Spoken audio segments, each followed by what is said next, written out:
वक्रतुण्ड महाकाय सूर्यकोटि समप्रभ निर्विघ्नं कुरु मे देव सर्वकार्येषु सर्वदा।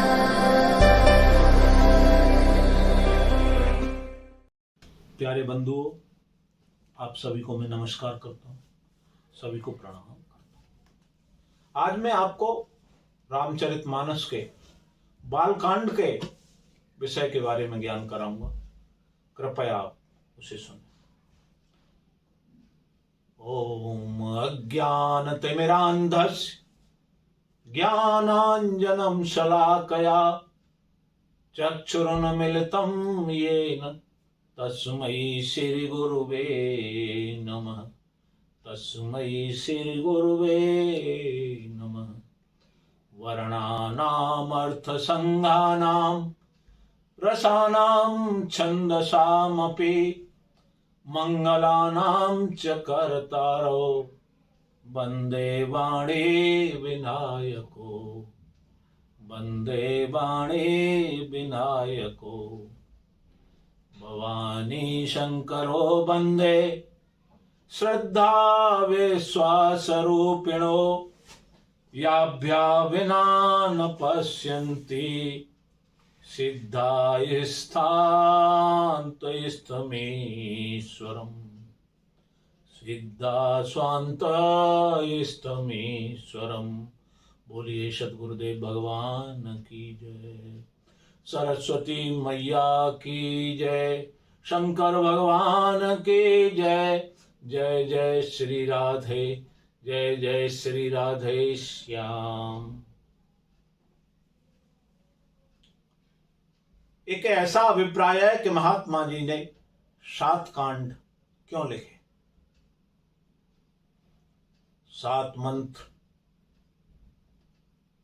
इसलिए लिखे कि एक कांड का एक एक मंत्र उसका प्रतिनिधित्व करता है, अथवा 7 मंत्र लिखकर एक विस्तृत दृष्टि गोस्वामी जी ने दी है कि रामायण एक ऐसा ग्रंथ है जिसको सप्ताह में 7 दिनों में किसी भी दिन इसको प्रारंभ किया जा सकता है। अन्य बात है, रामायण की चौपाइयों में तुलसीदास ने इस प्रकार लिखी है कि इनको शास्त्रीय संगीत के किसी भी राग में गाया जा सकता है। संगीत में 7 स्वर होते हैं। उसी प्रकार 7 मंत्र हैं। राम का अवतार भी 7वां अवतार है, इसलिए भी 7 मंत्र लिखे होंगे। रामायण 7 समुद्रों पर शासन करता होगा, इसलिए भी 7 मंत्र लिखे होंगे। कारण यदि कोई भी हो, तुलसीदास जी ने 7 मंत्र लिखे। पहला मंत्र गणपति जी एवं सरस्वती जी की वंदना करता हूं। लोगों ने अपेक्षा रखी थी कि तुलसीदास जी राम शब्द से ग्रंथ का प्रारंभ करेंगे, पर उन्होंने वर्ण शब्द से ग्रंथ का प्रारंभ किया। वर्णानाम अर्थ संज्ञानाम रसानाम छंदसामपि मंगलानां च कर्तारो वन्दे वाणी विनायको। वन्दे वाणी विनायको। तुलसीदास जी ने वर्ण शब्द से ग्रंथ का प्रारंभ किया। रामचरितमानस की शुरुआत वाक्क्षर से होती है तथा समाप्ति भी वा से होती है। वर्णानाम अर्थ संज्ञानाम रसानाम छंदमामपि से वाक्क्षर से शुरुआत होती है। ते संसार पतंग घोर किरणम दयंती नो मानवा। और वाक्क्षर से ही समाप्ति होती है। पहला शब्द वर्ण और अंतिम शब्द मानवा, इन दोनों शब्दों के बीच रामचरितमानस को लिखा गया है। वर्ण शब्द लिखकर तुलसीदास जी ने यह जाहिर किया है कि अवर्ण ईश्वर के लिए और वर्ण संत भक्त के लिए है। उपनिषद में कहा गया है कि ब्रह्म अवर्ण है, यह अवर्ण संतों के लिए वर्णित हुए। उन्होंने पहला शब्द वर्ण लिखा है,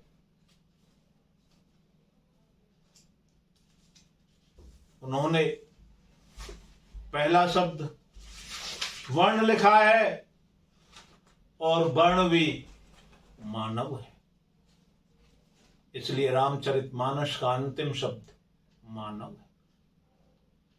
इस प्रकार अवर्ण ईश्वर पहले वर्णित हुए और संत में मानव के रूप में अवतरित हुए, इसलिए रामचरितमानस में पहला शब्द वर्ण और अंतिम शब्द मानव है।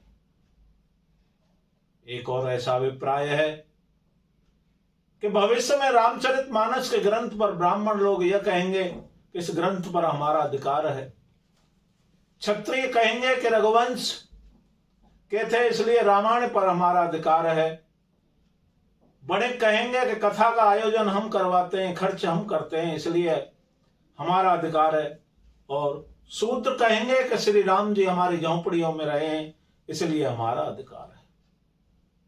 लेकिन आने वाले समय में भिन्न भिन्न वर्णों के लोग रामायण पर अधिकार न करें, उनके बीच कोई तकरार, लड़ाई झगड़ा उत्पन्न हो, इसलिए तुलसीदास जी ने कहा है कि मेरी रामायण का वर्ण ब्राह्मण क्षत्रिय वणिक सूत्र नहीं है, बल्कि उसका अर्थ केवल मानव है। जो मानव कहलाने में, मानव बनने में तैयार है, वह कोई भी व्यक्ति राम कथा का अधिकारी है, फिर भी भारतीय हो या विदेशी हो।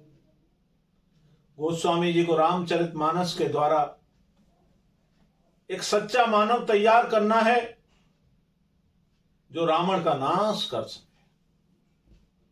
एक बात है कि रावण ने ईश्वर के हाथ से मृत्यु मांगी थी, यह रामचरितमानस के आधार पर पूर्ण सत्य नहीं है। रावण की आंतरिक इच्छा ईश्वर के हाथों से मृत्यु पाना थी, परंतु जब उन्होंने मृत्यु मांगी तब ईश्वर मुझे मारे ऐसा नहीं मांगा था। उन्होंने मांगा है रावण मरण मनुज कर जाचा, प्रभु विधि वचन कहीं साचा। रावण ने मांगा है कि मेरी मृत्यु मनुष्य के हाथों, एक सच्चा आदमी समाज में पैदा हो जो असद वृत्ति का नाश कर सके। इस प्रकार परमात्मा को रावण को मानने के लिए मानव का रूप धारण करना पड़ा। राम कथा का वर्ण मानव है, कोई भी मानव इस ग्रंथ का अधिकारी है। राम ने सबको स्वीकारा,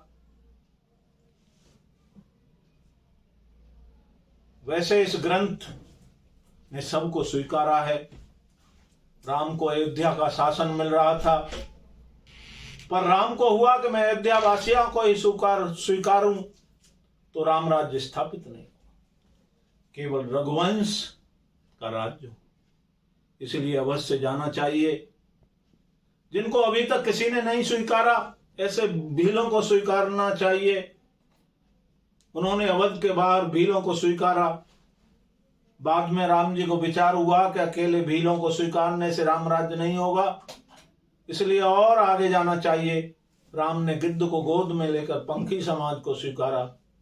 उनका मन हुआ कि कल कोई कहेगा कि जटायु सीता जी के लिए लड़ा था, इसलिए उन्होंने संत विभीषण को भी स्वीकारा रामराज करने के लिए।